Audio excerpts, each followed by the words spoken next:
بسم الله الرحمن الرحيم. ايه هي البرسونا؟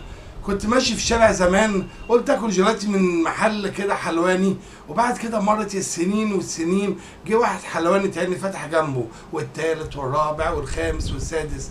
ايه اللي حصل؟ الراجل ده قفل بعد كده، وولاده باعوا المحل وبقى المحل بنك. بصيت للموضوع ده لقيته منتشر جدا في البلد، ان محدش بيقدر يكمل قوي، لان محدش اعتمد على حاجه اسمها البرسونا. البرسونا هي عباره عن ايه؟ البرسونا هي عباره عن ان انت يعني كصاحب محل بتبدا تبص الناس اللي موجوده حواليك دي محتاجه ايه؟ احتياجهم ايه؟ ودوت ايه علاقته برضو باليوتيوب؟ برضو احنا كصناع محتوى بنبدا نشوف الناس محتاجه ايه. في فئه من الناس محتاجه التعليم، في فئه من الناس محتاجه التعليم تكنولوجيا مش تعليم بس، في ناس فئه من الناس عايزه ترفيه، كل فئه عايزه حاجه. في ناس تقول لك مثلا لا البرسونا بالنسبه لي انا هعمل كل حاجه، انا هعمل قناه تعمل كل حاجه. ده بيبقى برسونا ضعيف مش برسونا جامد. يعني برسونا ان انت بتشوف احتياج الناس للحاجه، زي المحل اللي انا بحكي لكم عنه حلواني ده اللي ما طورش من نفسه. يعني ما طورش من نفسه، ما عرفش العميل اللي عنده عايز ايه.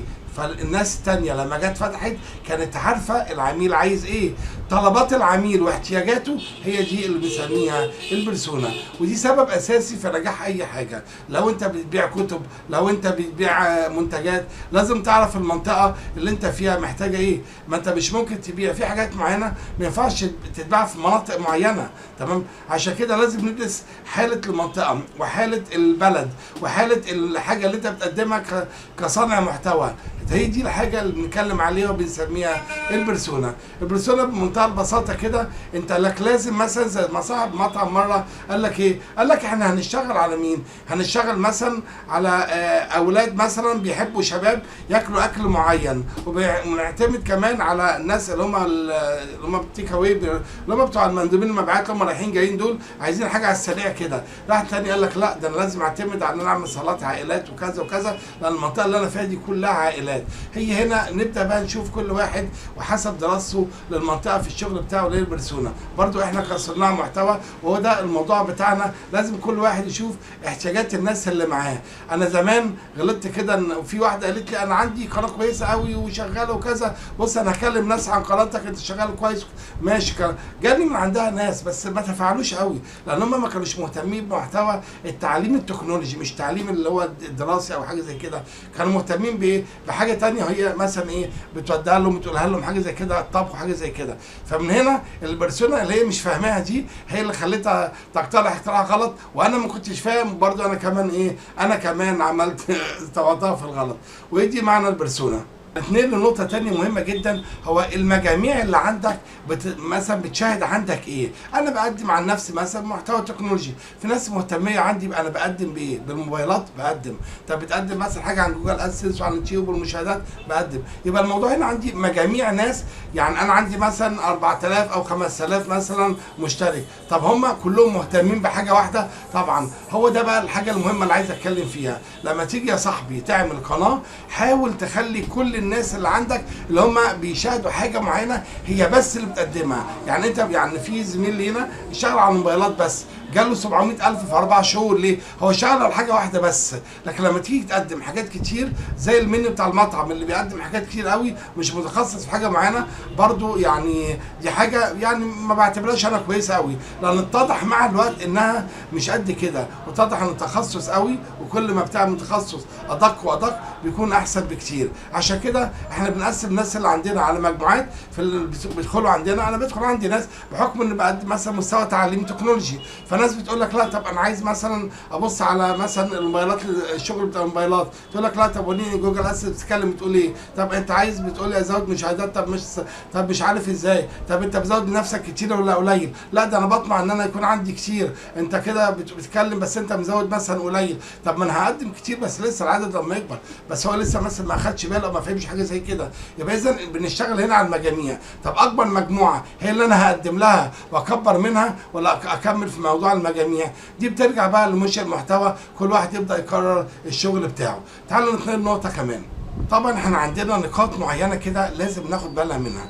لو انت بتقدم حاجه وعايز يعني ابناء بلدك بس، انا في مصر عايز حد في مصر بس اللي يتفرج، يبقى لازم اعرف هنا السكان مثلا في البلد دول مثلا كلهم بيهتموا بايه؟ هل نسبه التعليم اعلى؟ نسبه مش عارف، ناس بتحب مثلا المرح بتقدم كذا، الناس بتهتم بالكوره، بتهتم ايه اكتر حاجه مهتميه بيها؟ حلو كلام. هتقول لي خلاص اكتر حاجه مهتميه بيها انا اقدمها. اقول لك انت كده مش هتنجح، لانك انت هتأدي شغل وممكن يجي لك ناس ما يجيلكش وتقول ما غيري عامل كده ومش وناجح، اشمعنى انا؟ لان انت لازم تعمل حاجه انت مقتنع بيها، انت يعني انت بتحب تعملها. يا جماعه الشغل المستدام زيه زي حاجات كتير. الشغل المستدام يعني بيل جيتس لما عمل مثلا الويندوز والكلام ده مستمر من سنين طويله، فثروته عمال تتضاعف ليه؟ الشغل المستدام. انا مش بعمل حاجه عشان اخد منها رزق النهارده واسيبها وبكره اشوف الناس عايزه ايه. مش ما فيش حاجه اسمها كده. كنت اعرف تاجر زمان كان بيشتغل على المواسم، يجي مثلا موسم رمضان يجيب فوانيس يستورد مش عارف ايه. الراجل ده ما نجحش ليه؟ لانه ما حددش هو عايز يعمل ايه،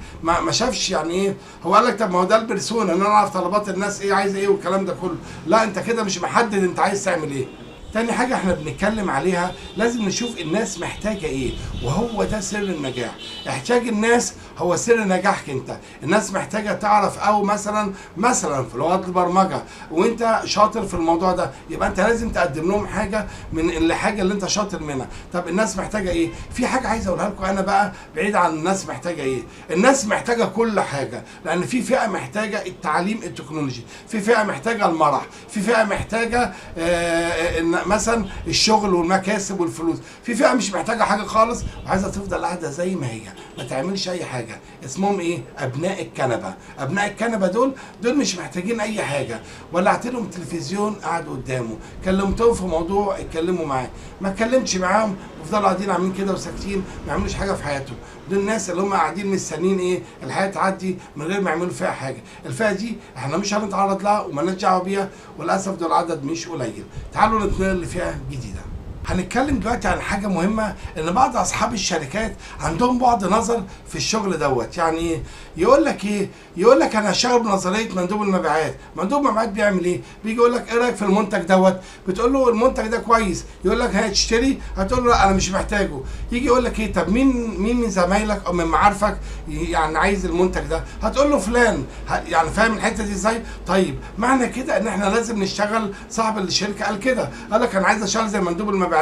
لما يجيني عميل وياخد مني حاجه اقول له انت ايه رايك؟ اكتب لنا تقرير الحاجه اللي انت واخدها دي وشفتها انت عارفها كويس. طب انت استخدمت حاجه زي كده قبل كده؟ طب انت ايه رايك فيها؟ طب بتقترح نطور نعمل ايه؟ طب انت شايف انت محتاج جواها ايه عشان نعمل. معنى كده ان انت بتعرف انت هنا بتحدد باي بيرسونا مستوى عالي جدا. ده انت هتعمل تطوير الناس عايزاه، هتجمع اللي الناس كلها كاتباه وتلاقيهم كلهم بيقول لك لا يا سلام لو كان الموضوع ده فيه كذا، يا سلام لو الخاصيه دي كانت موجوده في مش عارف السوفت وير ده، يا سلام. وده اللي عمله مين بقى؟ وده اللي عمله مين؟ الناس اللي بتنزل سوفت وير. لما نزل ويندو 95 ونزل ويندو لما كان نزل 3.1 و 3.11 والكلام ده كان بيقول لك ايه؟ نسخه تجريبيه. مش نسخه تجريبيه مش ما يحملش نفسه مسؤوليه، لا طبعا. ده بيعمل كده عشان يقول لك ايه الاخطاء. ناس بقت تكتب لا ده في غلط كده، ده في غلطه كده. هو يدخل بقى على جوجل ستور في التعليقات، ما هو في جوجل ستور في التعليقات بقى الناس تكتب له، تبدا تكتب له بقى الملاحظ كلها.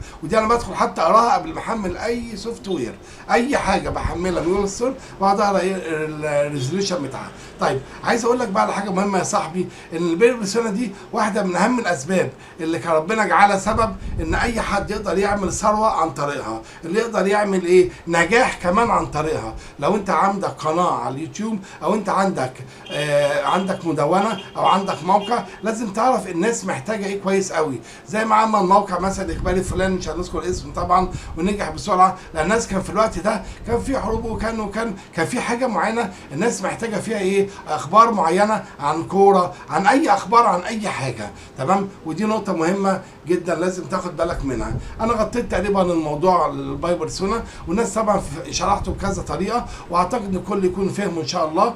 وان اي حد ليه اي تعليقات مثلا في الموضوع ده ممكن يكتب لي في التعليقات ان شاء الله. ولو حد عايز نطور حاجه في القناه برده يكتب لي مثلا على اي حاجه، او عايز حاجه مثلا معينه يقولها لي يكتبها لي في التعليقات، وان شاء الله هرد عليه باذن الله. وكل سنه وانتم طيبين، شهر رمضان، وشكرا لكم وربنا يوفقكم.